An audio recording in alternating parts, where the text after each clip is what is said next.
Welcome back to the channel, everyone. So I said I'm going to do it, and we're going to do it right now.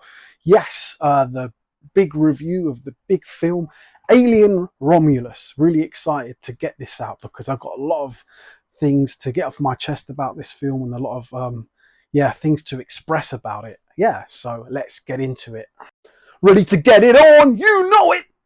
So I'm going to break down this review in kind of a different way, my own way. So we're going to look at the plot, the music, the loyalty to previous movies, namely Alien and Aliens, the structure, the sets, the characters' witty banter and chemistry compared to previous films, the rewatchability, if that's even a word, the merchandisability, even if that's even a word, the ability to merchandise the things in the film. And finally, the score. Not finally the score. The score, and then the sequelability. Is that even a word as well? The ability for there to be another movie after this. Yeah, possible Alien Romulus 2. Who knows? Whether you're an Aliens fan or not, you need to watch this film. This film was definitely worth the wait, in more ways than one, and here I'll explain exactly why. Yes, we waited a long time for this film, and the plot was a little slow to get going in the beginning, but it rewards its viewers with a roller coaster of a ride. The plot is unlike any other Alien movie. They attempt to break into Weyland Yutani's ship, and because they won't let her leave the current planet she's on, she joins her pals. Her pals are the main characters, and they basically give a big FU to the corporation. The intro music is full of atmosphere and very suitable for the film. It sounds like the music from the custom map on Aliens vs Predator 2 on the PC called Alien vs Predator or AVP Community Gallery. Enjoy a clip here.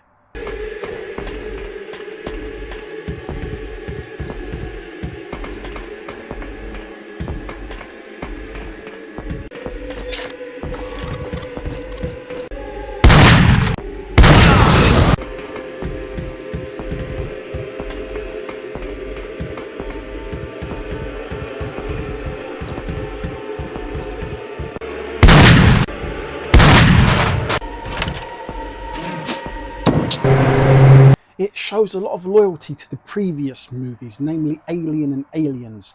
The white blood of the android, for example, or actually prefers to be called an artificial person. It followed the great structure of the first two films. When you think it's over, there's another battle, like when Ripley had to blow the alien out of the airlock of the Narcissus. And when the Queen alien attacks Bishop, they thought it was over, but they suddenly saw Bishop, with his chest bursting. You might have thought it was a chest burster, but it was the Queen's tail.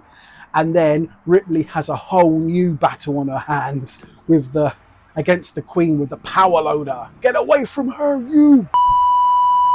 It very much lived up to the trailer hype, and the scene with the swarm of facehuggers has never been done in any other of the Aliens films, and it's both terrifying and invigorating at the same time. This film followed the exact same clever technique, but I think it went a little too far following Alien Resurrection. It could have been another alien that we've never seen on screen, like a Praetorian or a King alien, instead of an abomination and monstrosity. I mean, the speed at which the human xenomorph or human morph or xeno-human develops and grows, I just don't buy it. I just don't buy it at all. What I really liked was a remarkable appearance or reappearance of Ash, the android, played by the great Ian Holm. Well, not exactly Ash, the same android, but looks just like him, and they did it so well. But there was some disappointment when I saw the face huggers in drawers, because I knew then there wouldn't be a Queen in the film. I would have liked to see a Queen rather than aliens manufactured and put in storage. I think it's great that they included the egg morphing canon, but why not have both? Why not?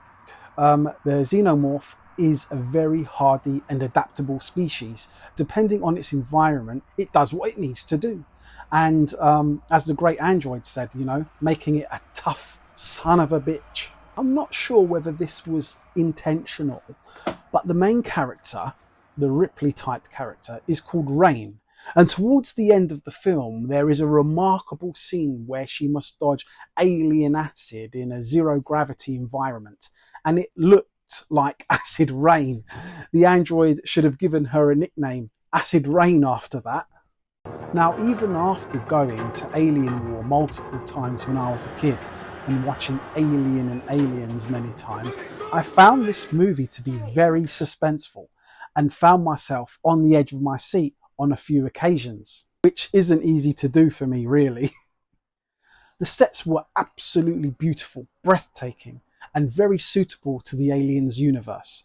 It really looks like a colonized Hadley's Hope. It really looks like how a colonized Hadley's Hope would have looked. How it would have been. I love the reference to the bar sign, like in Aliens. You can tell the maker of the film is a big Aliens fan like us. As an entry movie to the Aliens franchise, you could do a lot worse. If you haven't seen an Aliens film before, you can't really go wrong with this. Characters, witty banter and chemistry compared to the other films don't quite match up to Alien and Aliens. To be honest, the characters' personalities were rather bland. Even the protagonist, the whiny guy, really got on my nerves. That guy who speaks like that, he really gets on my nerves. Was he supposed to be the Hudson of the film, but lacking all the wit and humour and charm? But the dad jokes were fine. But what I would have liked to have seen would have been like witty banter, like between Vasquez, Hudson and Drake, for example. That would have been amazing. I really love the dad jokes though. Who doesn't love dad jokes? Let's say some now. So, how do you know that Ripley is an Apple fangirl? Because she wouldn't even allow an android on board. What kind of protein powder do colonial marines use? Wayland Yutani. You get it? Wayland Yutani. Ha ha ha. Why don't any of the colonists or colonial marines use Twitch? Because in space, no one can see you stream. Okay, maybe a couple more. Because we're approaching the season. We're in autumn. What does Santa sing when he gets chicken pox? Shingle bells, shingle bells. How does Santa know where to deliver all his presents all around the world? Because he always did his geography ho homework. I think my dad jokes would be enough to make any android, even the best android, explode. Maybe my dad jokes would be a good weapon against the working Joes. I think the characters in this movie lacked charisma. They just did their job, and very well at that. I mean, the cast were very young. In regards to rewatchability, I wouldn't mind watching this once or twice more, really. It is really that good, but I couldn't watch it countless of times, like with Alien and Aliens, even Terminator 2, and Predator, for example. So we will look at merchandisability, if that's even a word. Basically, the ability to take the props from the movie and make them into desirable collector pieces, prop replicas, statues, toys, action figures, and so forth. James Cameron didn't just create and direct a movie.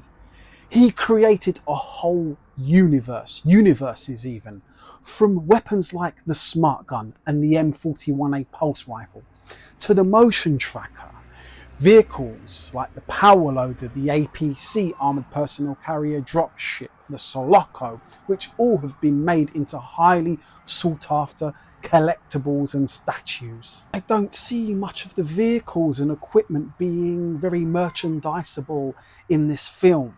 They are not unique enough and just blend into the film and, just part of the universe, but they don't stand out. However, I think it would make a great video game, perhaps like an Alien Isolation sequel with a cooperation mode integrated. Now, the most important thing, the main ingredient of the film, the alien, the xenomorph. The design, was it practical effects? Was it CGI? They stayed faithful to the design of the original xenomorph with a smooth dome head, unlike the warrior alien in Aliens. I'm not sure it looked taller than the one in Alien. However, it's hard to judge because you see very little of it in the original movie. It would have been great if they had just used practical effects for the xenomorph though. CGI just doesn't do it for me. The score, the final result. I'm not going to actually give this movie a score. But what I will do, I will rank it out of all the other Alien films, including the prequels. So, in my opinion, this is by far a top 3 movie in the Aliens franchise. Just behind Aliens and Alien. Now, I know a lot of people won't agree with me that the first one is the best, but a lot of people will. It's just subjective. I think the top 3, Aliens, Alien, and Alien Romulus. Those are the top 3. I would really like to see a part 2 of this film. Perhaps another colony being terrorized by the xenomorph, and Rain is the specialist sent to help deal with the xenomorph. There's a lot of potential to keep this story going. I'm sure many people would love to see it. And talking about betwequels, like between part 1 and 2 or part 2 and 3, I have an idea that could still let us see the Alien 3 we should have all got, without ruining Alien 3 for those who are fans of it too. The best of both worlds. Well, building better worlds. That will be coming up in an up and coming video, so be sure to subscribe if you don't want to miss it, and hit that notification bell. And what do you think? P.S. I think they should have included a cute little pet like Jonesy, as they featured in the first 2 films, the best 2, Alien and Aliens. Hey, maybe little Lily can be part of the next movie. Hey, do you want to be part of the next Alien film? Aliens? Do you like aliens? Do you want to be in the Aliens film? We'll probably get another movie because it was a huge success, grossing about $300 million. A win for the Aliens franchise and a win for Aliens fans alike. Make no mistake, this is without a doubt a love letter to Alien and Aliens fans that everyone can enjoy. It's so accessible. Now, PPS, postscript. Now, in regards to like paying attention to the meticulous nature of the Aliens universe, Aliens, Alien 3, the movies and the video games, they do have very particular doors in Alien and in Alien 3. Also in Alien vs Predator 2 on the PC and in Alien Isolation. Now these are round circular doors. I don't know even if they've got them in real life, but they have them in Alien Romulus too, and I think it's so cool they've included them. They kind of it's hard to describe. It's basically, they look like bumhole doors. If you look closely, at the way that those doors open and close, it looks like a spin shut. I don't know if they really use those things in real life, but yeah, if you know, comment down below. Thank you for watching. Please consider liking and subscribing. Thank you so much.